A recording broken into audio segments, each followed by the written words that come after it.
आपके घर में जो भी पहला टीवी होगा वो वीडियोकॉन का ही होगा। वीडियोकॉन टीवी बिजनेस के अंदर एक ज़माने में मोनोपोली हुआ करता था और काफ़ी ज़बरदस्त पैसे कमाता था, लेकिन बाद में ये कंपनी काफ़ी बुरी तरीके से फेल हो गई। कैसे फेल हो गई?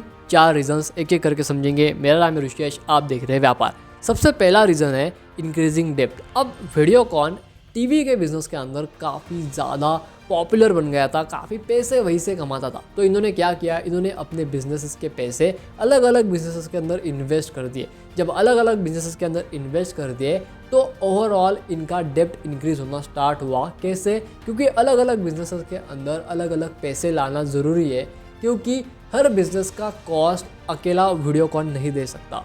Second business strategy, lack of focus in expansion. अब बेसिकली कोई भी बिजनेस अगर एक्सपांड करना हो तो वो 2 तरीके से सोचता है। सबसे पहला तरीका होता है कि अगर मान लेते हैं कोई कंपनी जिसका एक इस्टेब्लिश बिजनेस है और वो अपना बिजनेस एक्सपांड करना चाहती है किसी और सेक्टर में, तो वो कंपनी बेसिकली क्या करती है, तो वो उस सेक्टर के अंदर जो भी कंपनी हो जो अच्छा परफॉर्म कर रही है और उसमें कैपेबिलिटी है, वो आगे तीसरा, दूसरा या फर्स्ट पोजीशन ले सकती है उस मार्केट के अंदर, तो वो उस कंपनी के साथ में मर्जर करते हैं और बाद में जब बिज़नेस इस्टेब्लिश हो जाता है तो वो उस कंपनी को एक्वायर कर लेते हैं पूरी तरीके से। जैसे गौतम अदानी 50-50% की पार्टनरशिप करते हैं। वो किसी भी सेक्टर के अंदर जाते हैं तो बाद में उस कंपनी को एक्वायर भी कर लेते हैं।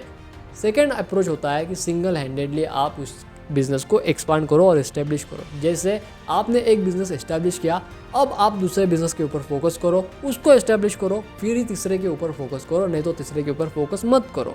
ये अप्रोच और नॉर्मली हर एक बिजनेसमैन इस्तेमाल करता है, लेकिन वीडियोकॉन के केस में अलग ही लेवल का घपला चल रहा था। इन लोगों ने simultaneously telecommunication, oil exploration, finance जैसे सेक्टर्स के अंदर अपनी कंपनियां खोली और अपने बिजनेस ऑपरेशन स्टार्ट कर दिए, जिसकी वजह से क्या हुआ? तीसरा रीज़न, इनका कॉस्ट इंक्रीज हुआ, रिसोर्सेज डिक्रीज हुआ। अब जब इनका कॉस्ट बढ़ने लगा तो इनको और लोन लाने लगा, क्योंकि वीडियोकॉन के रिसोर्सेज लिमिटेड हुआ करते थे जो कि बहुत स्पीड में ख़त्म होने लगे। अब जब रिसोर्सेज कम होने लगेंगे तो कॉस्ट अल्टीमेटली इंक्रीज होता जाएगा, क्योंकि ज़्यादा रिसोर्सेज लगेंगे। तो जब कॉस्ट इंक्रीज होगा तो वीडियोकॉन को ज़्यादा लोन लेना पड़ेगा, क्योंकि वो एकलौता प्रॉफिटेबल बिजनेस था, जिसके वजह से सारे बिजनेसेस का लोन वीडियोकॉन एकलौती कंपनी झेल रही थी। उसके वजह से क्या हुआ, वो कंपनी किस्तें देने में कमने लगी। उनका जो एक्चुअल में कैश फ्लो था वो पूरा का पूरा किस्तों में ही जाता था, और एक समय ऐसा आ गया कि वो किस्तें भी कंपनी पूरी तरीके से देने न लगी, क्योंकि लोन बहुत ज़्यादा बढ़ गया था।